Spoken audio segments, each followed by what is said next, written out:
1, 2. 1, 2, 1, 2. All right.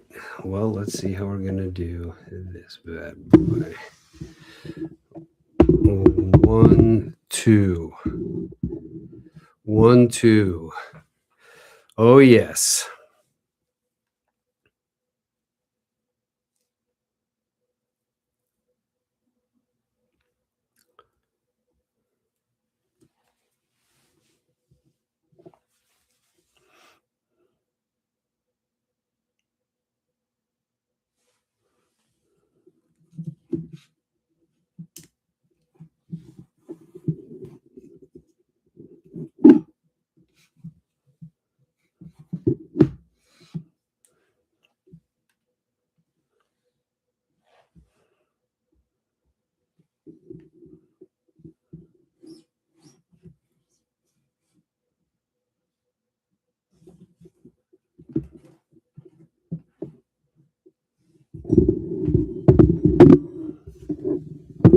It's going pretty well.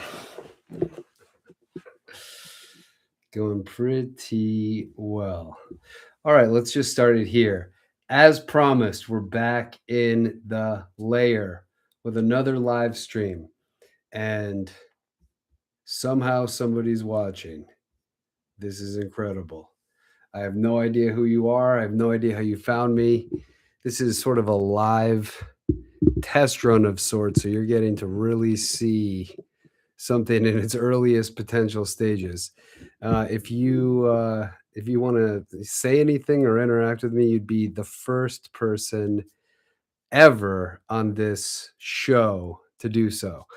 And this is now a nightly show. It's live 7 p.m. every night. I know little to nothing about live streaming, so this is about as fresh as somebody could be. And yet, I go through my day to day. I got some strong feelings. I got some things I want to express to the world. And I think I'm sort of I'm live firing right now. It's like getting on the range with some live ammo. So you can really feel, oh shit, that kicks. That's got a little kick to it. One of the things I was thinking of doing today was I keep seeing like headlines that are so good. Dang, the computer's so bright. It like changed the lighting a bit in here. Yeah, I can sort of see. I guess not too bad.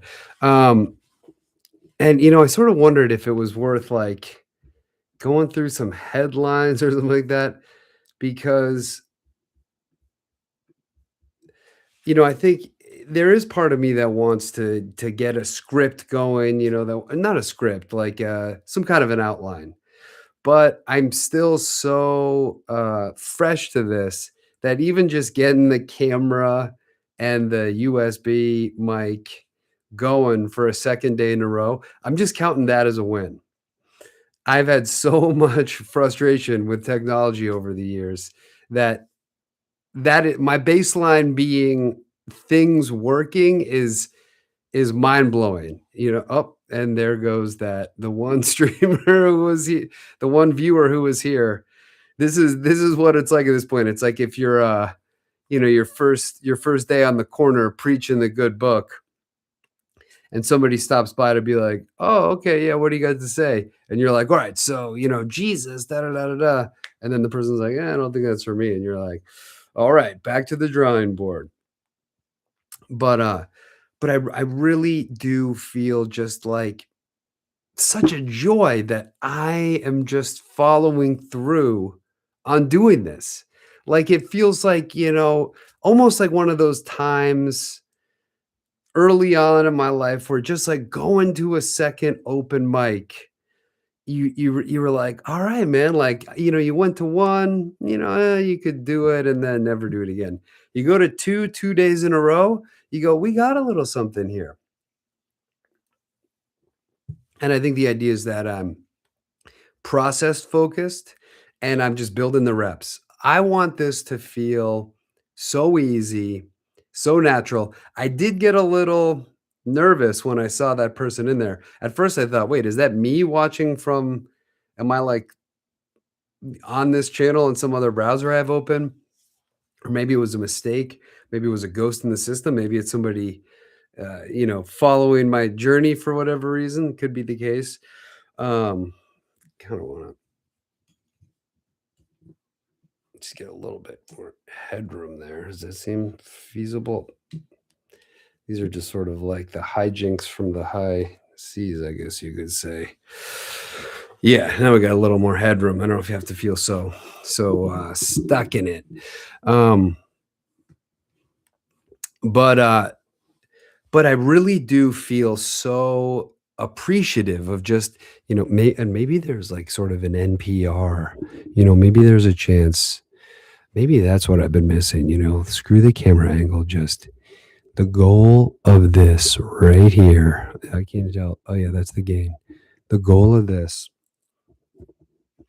the goal of this right here is to, as gently and as forcibly as you can, to just create a whole atmosphere.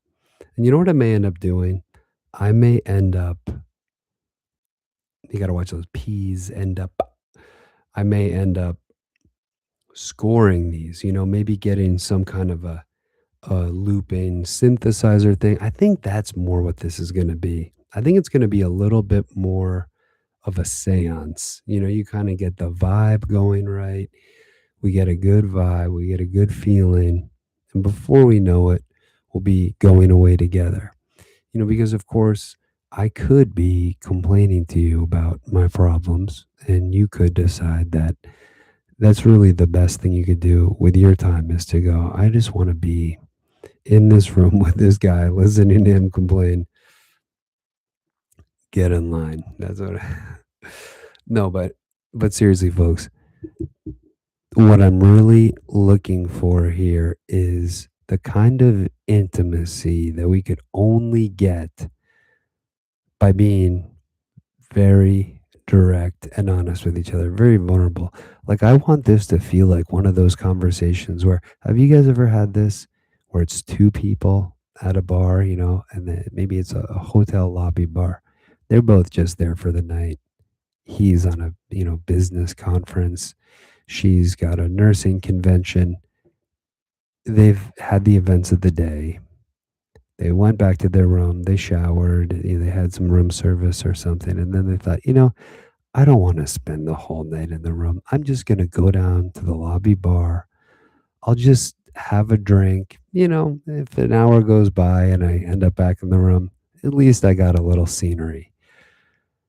And then who shows up just a little bit later, but, that special someone. And maybe they sit with one seat in between you guys. They could have gone to the other end of the bar, but they chose the seat that was not right next to you, but near you.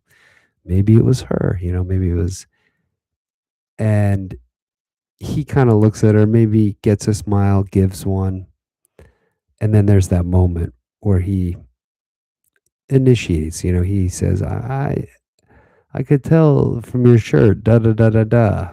Just something he noticed, just something gentle. And then what happens?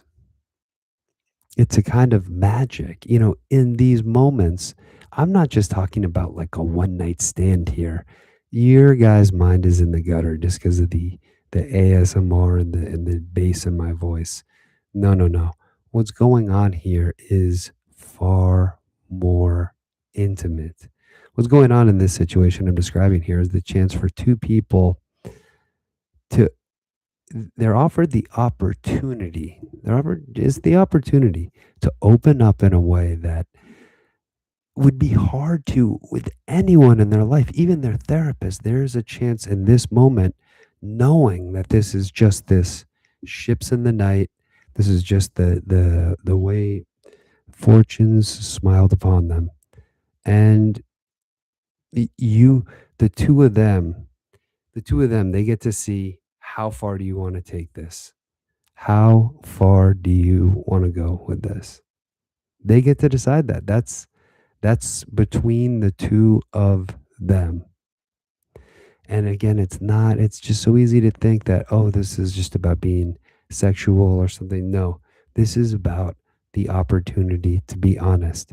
And it is my deepest sense that it is through being honest and vulnerable with each other that we have our best opportunity to have a new kind of humanity. That is really, I know it sounds corny, and I know I'm just some guy talking to myself in a live stream right now. That's not lost on me. That's not lost on me. Look, it is what it is. It is what it is. And if there's something that we can do, if there's something that we can do to just share a little bit more of our humanity while we're here, you know what I mean? Do we have that chance? Yes, I believe we do. I believe we do. I'm seeing how zoomed in I want to make this. You can see the whole room or a little less. That's a whole. I think that's like fisheye or something. Then you really get a sense of the room. I don't know. Does the hairline in that side of the? This is looking what right at it. This is just having a little. This is just having a little fun with it. And then, there's the whole you can bring your mic wherever you like, your live streaming today. You can bring your mic wherever you like. That's how much fun we're having. That's how much fun we're having. Sometimes speaking German and out. So yeah, whoever. I mean, imagine it's hard to picture what tuning into this would be like, because this is just a pure exercise in the untamed, the unknown. To just come on here, not assume anyone's gonna even know. Oh yeah, I'm checking out that live stream of that YouTube channel. That nothing. But I don't want this to just be, wanking around. I think there's opportunity for something more beautiful than that. And I just wish, I wish I was talking to someone right now. I wish there was somebody there who could just receive what I wanted to offer, which is just that I feel you. Being a human is bizarre. That's my commonality. I guess I walk through these days and there's just this sense of it just oscillates back and forth between all seeming like important and feeling wrapped up in it, and then I'll just sort of like be struck by the reality of it, and I'm like, I mean, you can care as much as you want or as little, I mean, you can be as like invested in this life and achievement and or not. I mean, look, I have certain predispositions that I feel like are part of my essence. They feel like they have to be expressed. Like the same feeling of hunger you have where you're like, I gotta like go get food. Like your whole organism is just driving you to do that. That is how I feel in terms of, I want to connect. I want to have real conversations. I mean, heck, I could see, I want to be interviewing somebody right over there. I want to be interviewing them, and not just some PR fluff piece. I want to get to the truth. I want to get to the goddamn truth. Do you believe me?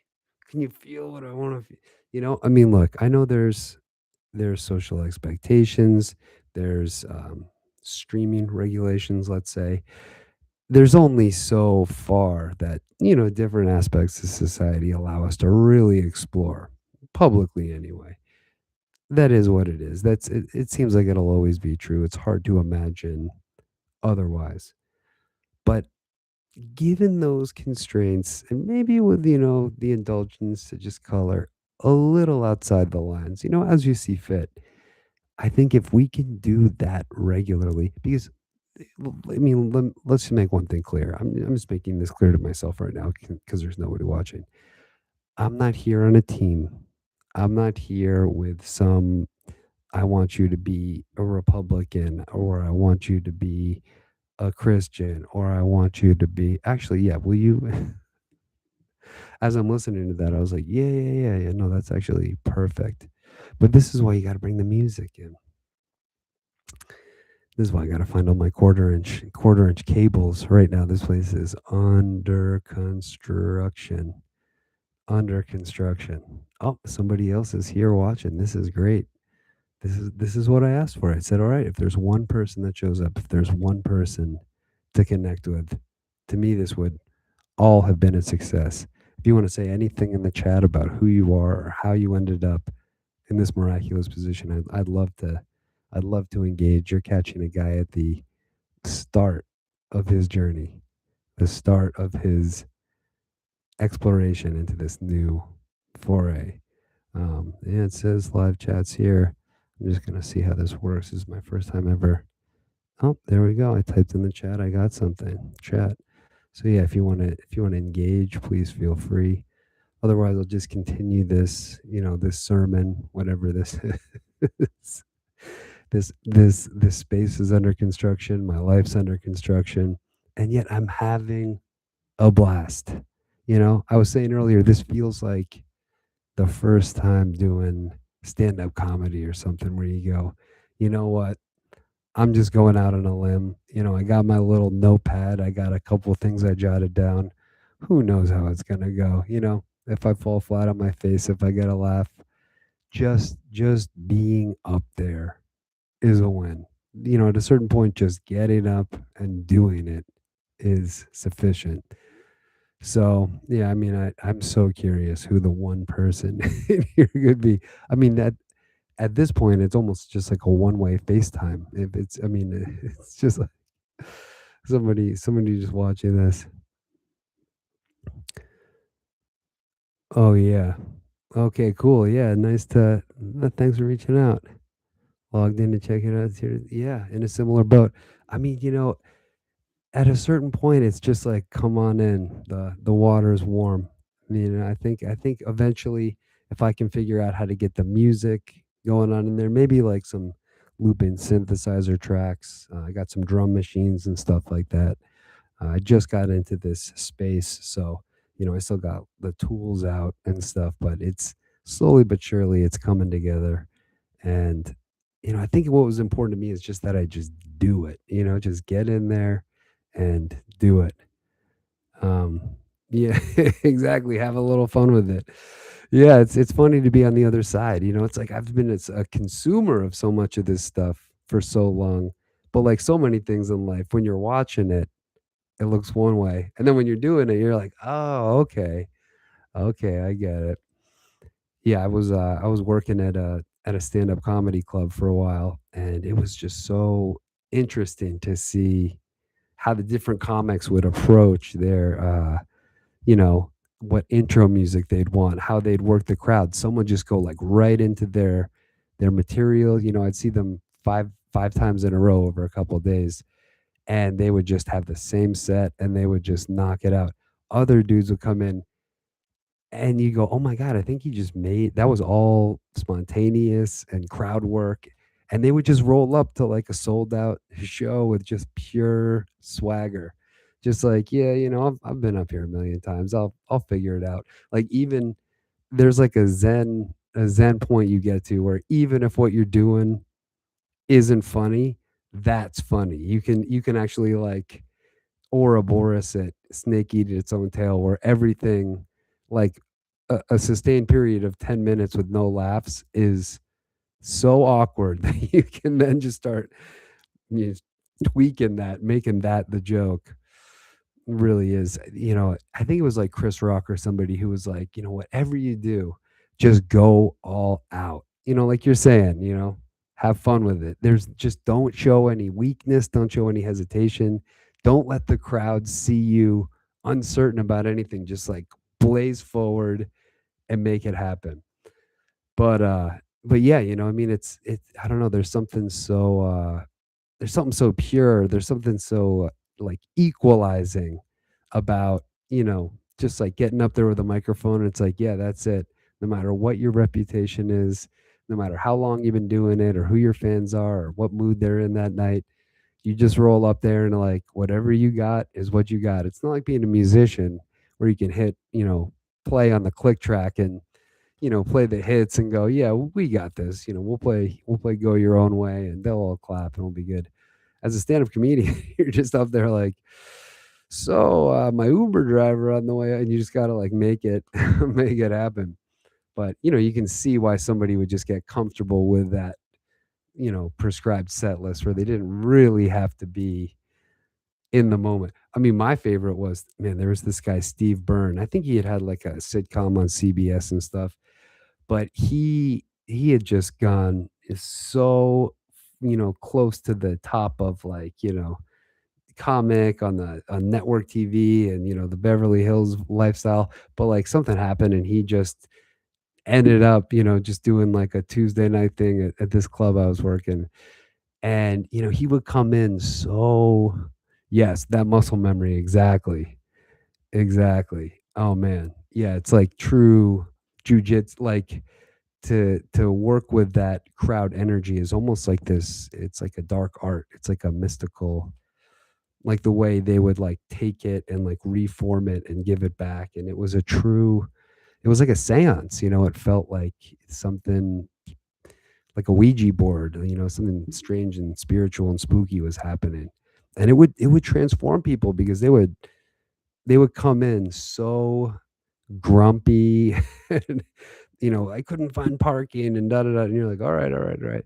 But then by the time all the crowd would leave, people were looking like 10 years younger. They were ear to ear with smiles. And you're like, oh my God, this is just whatever they paid to see this person, they got back like a hundredfold. Their whole aura was like cleansed. They were released from all their, their demons had been exorcised.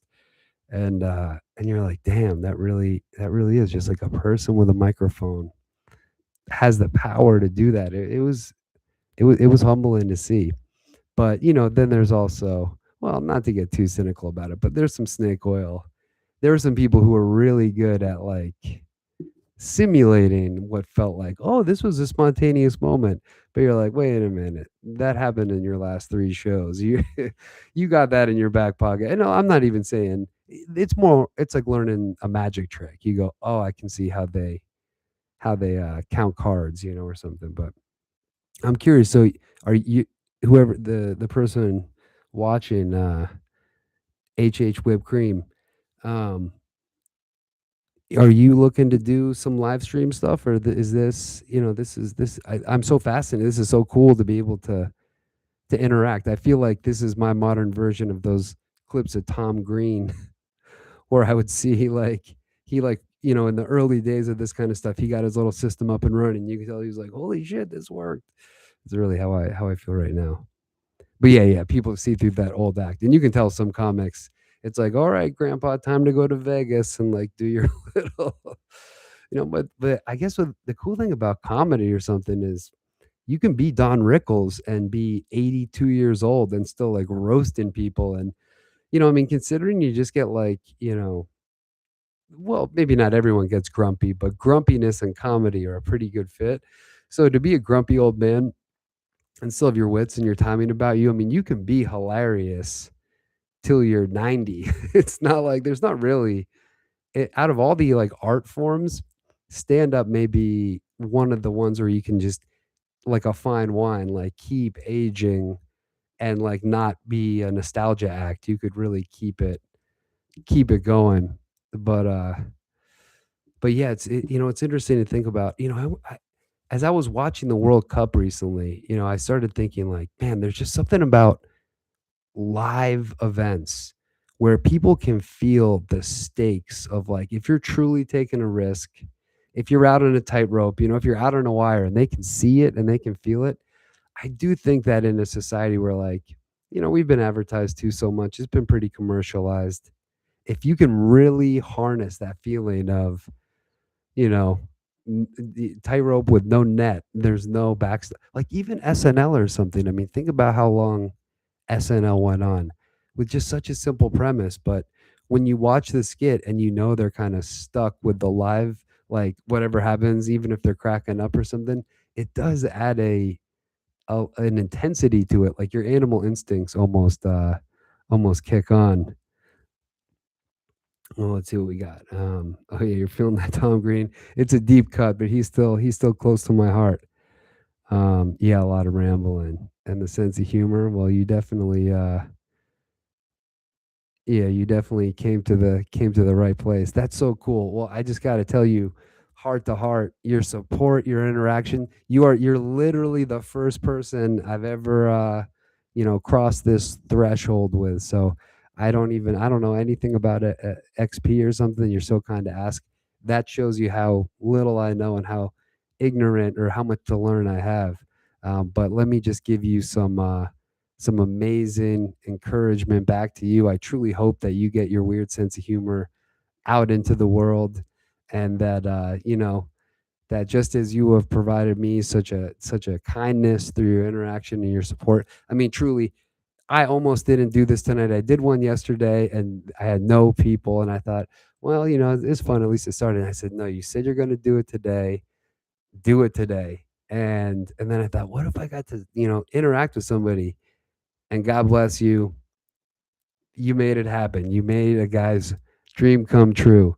So yeah. I mean, I just think that if you've got some rambling to do, I mean, now I don't know if you have ever tried an open mic or anything like that, but it really is worth doing. I did a little bit of stand up and then sort of just went, I don't know that I want. I almost feel more like I don't know. There's some part of me more like Howard Stern or something where you kind of like know that there might be people there, but you don't have to see them necessarily. Some people really feed off a crowd, and it can be fun to see someone squirm in or have a laugh. But oh yeah, dude, I really think keeping that promise to yourself is just like it's such a loving thing to do. You know what I mean? Like it's if you can keep your word, then I really think it sort of makes whatever else is going on out in the world diminish its impact. Um, I can never finish the story. Heck yeah. I mean, the great thing is I think all these characteristics, of like our sense of humor or, how we interact with groups and stuff. Like one of the coolest things about working at that stand-up club was I just saw so many styles work. From the like really confident, like born to be a performer on the stage, own the stage, to like really like truly bizarre, like looking and acting people where your first impression might almost be like repelled from them, and they would kind of know that, and that would be part of their, and they would sort of like reveal themselves throughout their set, and by the end you're like, this person has totally won me over, and they know the reaction they get from people, and they've probably played it up to some extent. Maybe they leaned into the weirdness and highlighted it. They had Albert Einstein hair or some weird outfit, or they sort of like hobbled in a way where you're like, is that intentional? I can't tell it there. There was one comedian with Tourette's where I was like, I don't know if I even buy this. This feels, if this is a gimmick, I don't, how could, I mean, you can't really call it out. Um, but yeah, I mean, I don't know if you got some open mics wherever you're located, but even I mean, I remember I did some open mics at places where I'd get there, and it would be like a sports bar with TVs, and they're like, "Yeah, this is the stage," or whatever.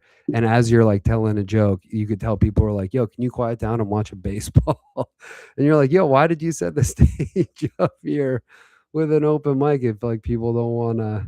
It was like bothering people, but I think the owner got kind of a kick out of, there's some pure stand-up open mics, and then there's open mics that are like someone will read a poem, someone sings a song, someone will do stand-up, and those can be just total free for all. It's like an adult talent show or something.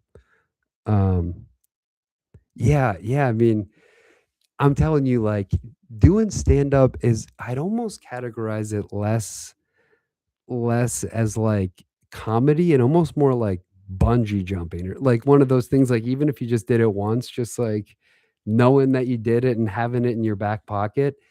It's, I don't know how you feel about public speaking, but a lot of people don't do stand up because they're just intimidated by public speaking.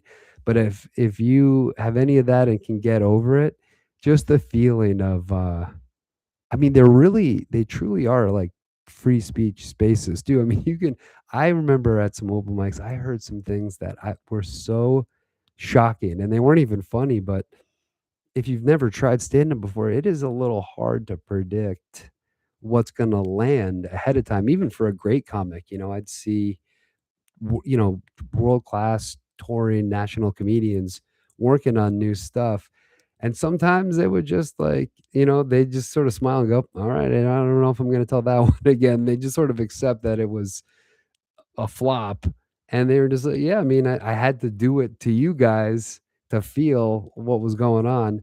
And now that I did, I don't know. Or sometimes they say, maybe there's something there, but I'll probably workshop it a little bit.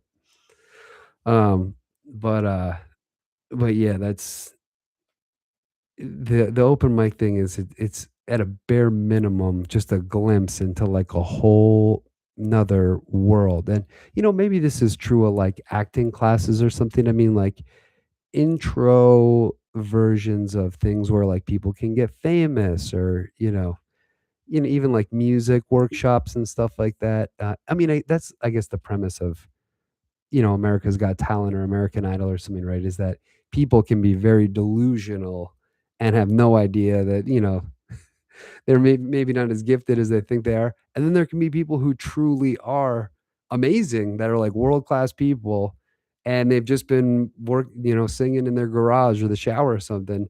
And then when they finally get the stage, it's like, oh wow, this person was like a hidden gem. So, there's some comedians I've heard that said, like pretty much from the first time they got up there, they really got laughs and knew what to do. And then there was other ones that are like, yeah, it took me 5 years, 5 years of just forcing myself to just go through the embarrassment and the awkwardness.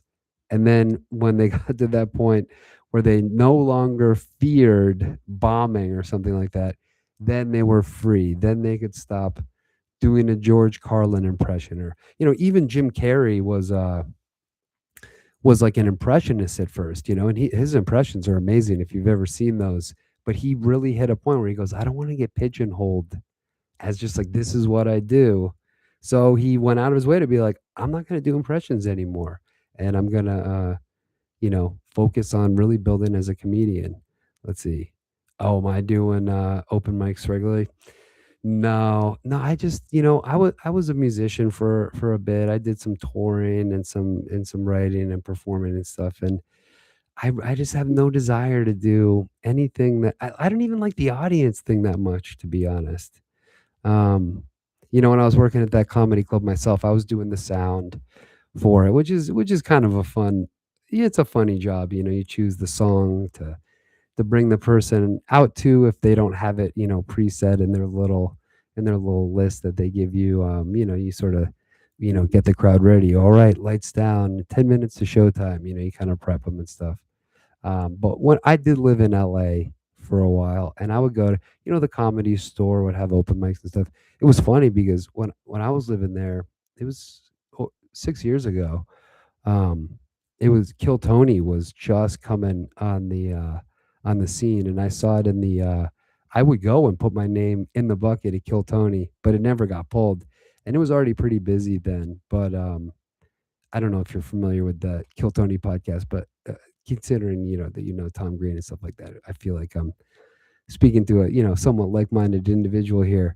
But like there was a little run I had where I was probably doing 5 nights a week of open mics in LA, and I would just go to the Comedy Store, and then you drive to North Hollywood, and then the next night you'd have the Improv, and you'd go down to Echo Park, and each in a city like LA, there were so many opportunities to do stand up. You could do four mics a night. um, and so yeah, I even recorded. I think on this channel I have like a little 5 minute set that I was doing or something that was pretty much like what I could lean on, and practice. And then, at the open mics, just go, okay, here's a different way to tell that joke that I know kind of works. And then I'd start doing, other stuff. And it was just survival at that point. But you got to be pretty thick skinned, because if you can feel a whole room like hating you, it's not like they don't like a song that you wrote. It feels like they hate like you specifically. You're like, damn, like this feels hostile. Like I feel like I'm being spiritually attacked right now. And the funny thing is, like, even if you're offensive or mean or something, I mean, I was trying to get people to laugh. I wasn't like trying to hurt anyone's feelings or anything. So to try to elicit laughter and then just be hated for it, it's like you're like, damn, this world is a fucking is cold, man. This is brutal. And sometimes people at that open mic or like lower level are maybe not as supportive as they could be. Like there's like a little bit of a misery loves company vibe, or crabs in a bucket. Like if somebody else starts like doing better, there's kind of the sense of like, who the fuck do you think you are? So you really got to supply your own confidence. Maybe that's too negative a brush to paint it with. You would meet some cool people there for sure. I'd meet people where I'd be like, let's get a coffee or something, or maybe we could, spend an hour punching up each other's material or something. But I mean, that open mic universe is kind of notorious for having pretty bad vibes in a lot of places. And you kind of want to like get your way. It's like basic training in the military. So it's like hazing for a fraternity. You're just like taking your licks, and it's kind of embarrassing for everyone involved. So you kind of want to just like get your the most fun open mics would be the ones where for whatever reason there would be people that were there that were like genuinely. I think most cities probably have like at least one of these where it won't just be other comics in the crowd. They would be, the comics would be a part of it, but mainly you'd have people that were just like average Joes, and it was free. It was just like a free thing to do that night. And the venue would make their money off drinks or whatever, so they were happy because it was a Tuesday and they weren't going to have a big event likely anyway. So this is just a chance to get some people in, and they usually make the comics buy a drink, so they're kind of funding the operation too. But but if you could get like real people that like really wanted to laugh, those were the open mics where you could actually, then you could start to feel what you could really build off of. You didn't have this sort of, cynical sense of like, oh, he's no George Carlin, or, that kind of judgy, which is very common. That happens in music too, right? There can be kind of a competitive thing over pure community. But then as I think you start to separate just a little bit, then usually it starts to get a little, although I don't know, maybe everyone's just petty. Maybe it's maybe it's all high school, just no matter what, you're 60 years old and you're just like fucking Joe Rogan, fuck that guy. Maybe that just stays maybe that just stays, as part of the human condition, as long as you sort of let it. But yeah, it's so interesting. I just feel like there's so many lanes now. I mean, comedy, of course, has been there, and things like movies and stuff. But I mean, the possibilities of the internet. I mean, I don't. Oh yeah, yeah. Oh, so some Kill Tony. Yeah, the rum hate exactly. That. Oh, interesting. Yeah, yeah, yeah.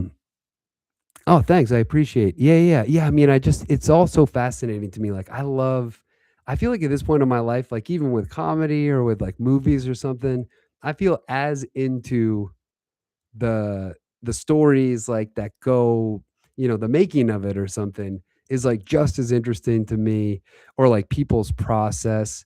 I remember hearing Jim Carrey talking about how he based Ace Ventura on a bird of paradise, and the way he like moves his head like this and like moves his neck and stuff. And if you like look at birds of paradise and move around, you go, oh my God, that's genius. And I can see, now that you've said it, I can see it. But I just like love like stories like that. Like I've watched Ace Ventura so many times, but I never figured it was like a specific animal he based himself on. I was like, oh, that's so interesting. So yeah, I mean, what do I want to talk about on my channel? I mean, I think roughly what I was like kind of thinking of was like culture, current events. I mean, I say that, but yeah, I just I really love culture. Like I think my like ideal show would be able to like read and react to things, and not the news or something, but just like use what's going on in culture as like a springboard to just kind of talk about life, and make jokes, and somewhere in between like comedy and I don't want to say serious, but like I just think I feel like, I don't know how much you can relate to this, but I feel like we're at a very interesting time where the shift is going from like the news and like Channel 5 and Hollywood celebrities and like this very gate kept world of, like we're the big network or the movie studio, and here's the product for you, the people. And then what's it's really giving way to this new era where, I remember like I was on TikTok, watching Israel Palestine stuff. And I was like, that's what Gaza look. I don't know if I'm gonna get my stream flag for saying this, but I was like, that's what it looks like. And it was just people like with cameras. Yes. Okay. So you're feeling this too. Exact right. It feels like it's really changing. And it's funny because I watch people from the like old world, like Hollywood celebrities. They're like, oh, I'll do a TikTok and I just made this movie you should go see, young man. And I'm like, dude, that's not how this works. You don't. you don't get it, but in the world you're from, this is probably insane. You would never need to, like, talk to your audience. You're like, "Keep them away. They'll see me on the red carpet," but now it's just a free for all. So, you know, just direct communication, I think that's what's most interesting to me is like, what does it look like? I see a lot of I see a lot of tension. I see a lot of tribalization going on. And I go, yeah, that's an understandable reaction to feeling overwhelmed, but there's got to be a better way forward. Yes, a bygone era. Exactly. Yeah, it really feels like, there was probably a time when it was like silent movies were like all the rage. And then I think they called them talkies or something. I don't know. This is the 30s. I don't really know the history that well, but the silent movies at that point must have been like, oh wow, those were the most modern entertainment we had for a while. And now like something else has come and they're this like beautiful part of our past, but they don't really work. Like when if I go to like my parents' place or something and they're watching CNN, I'm like, what is this? This is like brainwashing. Like it just feels insane to sit around and subject yourself to that. Yes, absurd surrealism. That's a perfect way to put it. Yeah, there's some really interesting stuff about have you what is it like the simulacrum and stuff like that? I don't know if you've checked out that Elephant Graveyard YouTube channel that did some really funny videos on Tony and Joe Rogan and that kind of scene. That Elephant Graveyard channel is incredible. Um, but he's speaking with a similar vocabulary you're talking about of things being so decontextualized. And at a certain point it is like a copy of a copy of a copy, and you're like hearing a song remixed that was already a remix and then that had been sampled, and you're just like, well, like what the fuck am I even like listening to anymore? I don't know. There's no way to put Humpty Dumpty back together again. Yeah, Elephant Graveyard is he has a couple videos that I think went pretty viral, probably a couple million views now. That really, there's one on Joe Rogan's special Burn the Boats that's like, as it's such a brutal takedown. It's truly savage, but it's beautiful because it's like that's the sign of the new world, is that anybody can just weigh in. And it's not perfectly democratized. And personally, um having a bit of a weird sense of humor myself, I would love if there was some place with like less restrictions. I've seen YouTube sort of flag things that or take down channels where I'm like, man, I don't think they were up to, like, we were better to have that. I don't, but I get it. It's a big publicly traded company. So, there's only so much they can probably, legally support before they get into some shaky ground. But yeah, I think, do you have a sense of what you were looking to do in terms of if it was like a live stream or comedy or whatnot? Okay, yeah, the patterns, OG songs, and the people, and more importantly, artists. Yeah, totally. Yeah, I'm so with you.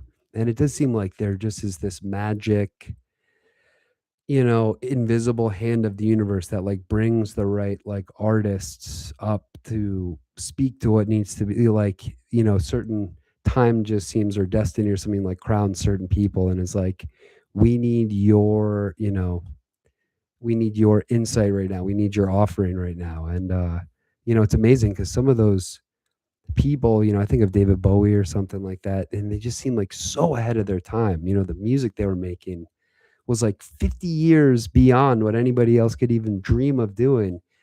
And you're just like, man, you were just doing rock and roll, and now you're like making dance, and you're just like free to just do it. But yeah, in terms of like the kids coming up, I really, I think I would be better served myself to just like keep my, I do think at a certain point it can be easy to just like fall back on what but I feel such a, if I find like a new comic or musician or someone, especially before they've like really broken through, and I'm like, damn, like this kid is on the level. Where is he coming up with this stuff? Um, Yes, 100%, 100%. Yeah. Yeah, it's weird because it doesn't seem like music has a ton like, growing up, to me, music and movies were, like, it, you know? Like, you were, like, in a band or you're a badass director, like, those were the coolest. It was like that and, like, fighter pilot to me were, like, those are the sickest jobs in the world.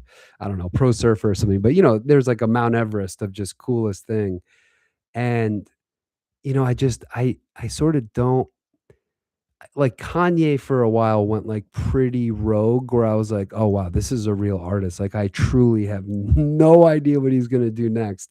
And of course he pissed a lot of people off, but that is pretty punk to just be like, "I don't care, like get mad."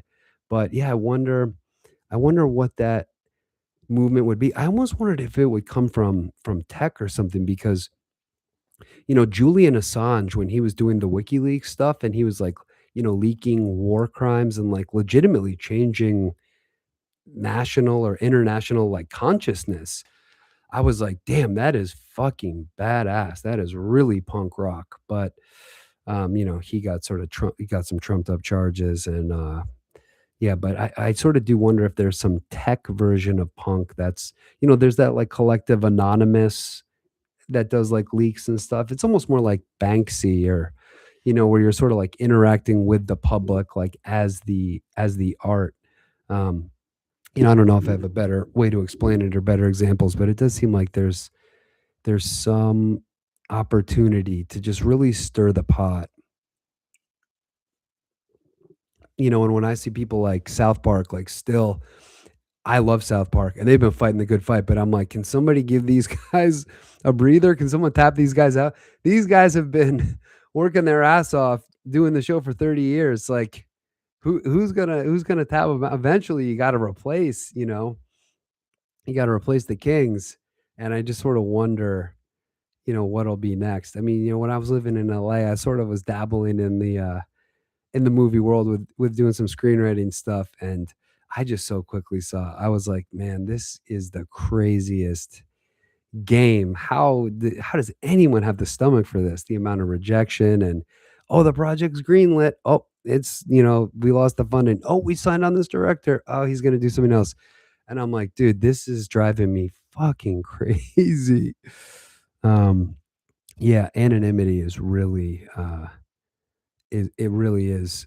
It's I remember it was like I think it was like Daft Punk retiring, and I was like, "Damn, how badass is it?" Those guys could just walk through any airport, and they're probably as famous a music group as anybody in the world, and yet they could be sitting next to you on a plane, and you would just have no idea.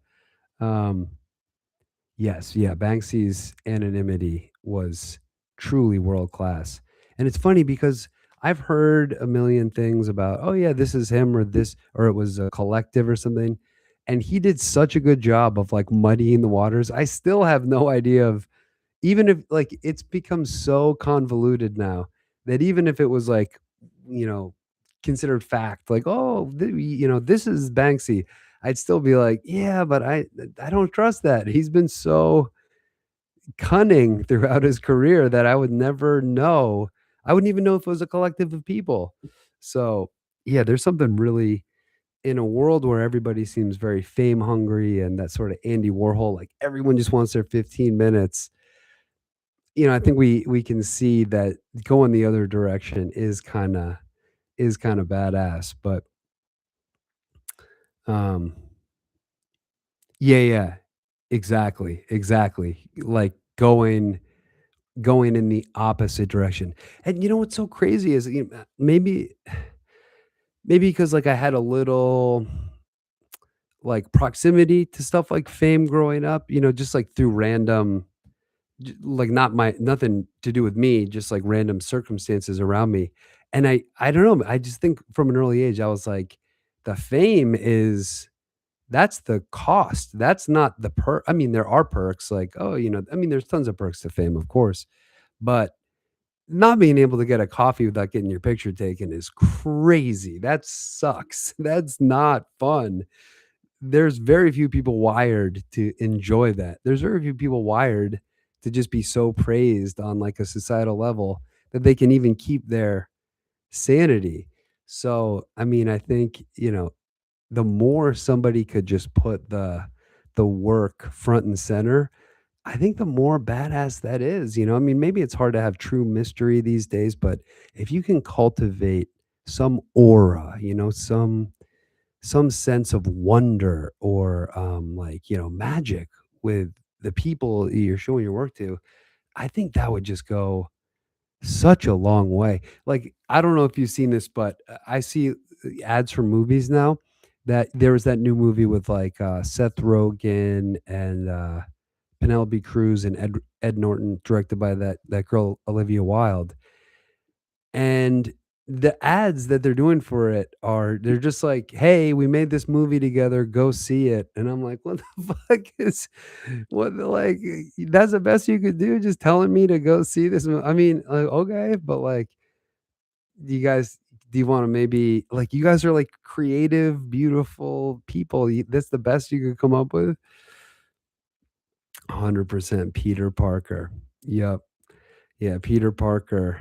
Yeah, it's really interesting because I do think sometimes about, you know, superheroes and X-Men and, like, you know, it's while I think Batman and Spider-Man and stuff will probably have an audience perpetually, but there was a real moment where it was like Marvel and and super, you know, DC stuff, you know, Batman, Spider-Man, and you just really went like, I think people are trying to understand the world in it like I guess here's what I'm trying to say. As the world gets like increasingly confusing and like you said, decontextualized, fractured, then I think there is this desire to just try to like grab onto something that can like make sense of it.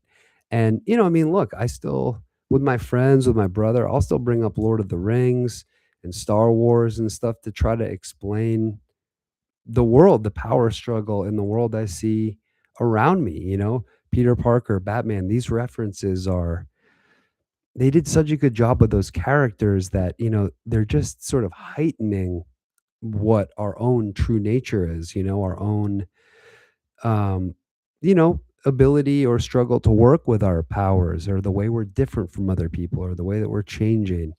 And, you know, I mean, maybe that's a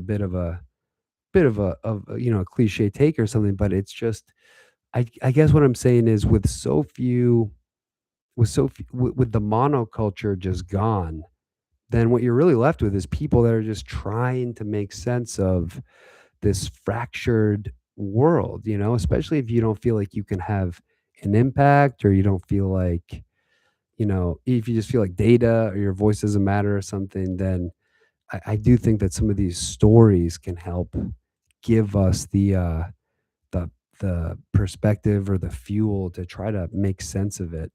Um, and you know, I don't know, maybe that's you know, in my own way or in your way or something, like what's really at the heart of all this of trying to connect is like if you can make someone laugh or dance or something, I think that's just a win. Like if you can make someone laugh, if you can make someone dance or feel the beauty of music or art, you don't need anything beyond that. You know, that's just a win. But if you can actually start to help people make sense of what's going on around us and maybe just in doing so reduce some of the panic or something like that, I think that might be like a second order uh good. Oh yeah, yeah, yeah, it's tough because the the once that you know Marvel fire hose was open, once the comic book boom was going, they just could, and Star Wars too, right? I mean, when George Lucas sold Star Wars off, and it was just like, oh man, they're just gonna milk this thing till there's nothing left. Yeah, that's the danger of a place like Hollywood is it's very much you know, once somebody sees something's working, they're just like, oh, this is great. Now I don't have to risk my own neck. I just know this is a sure thing. Yeah. Yes, man. All right, perfect. I think I'm gonna wrap it up on my end too. Seriously, God bless you. This has been so I truly it's so funny because it just feels so so pure. The chat totally helped, and I truly wish you the best and the best of luck. and just encourage you to just go all out and take that risk. God willing, I'll see you around the way. But thank you so much for spending the time with me tonight, and yeah, I hope you have a blessed one. Take care.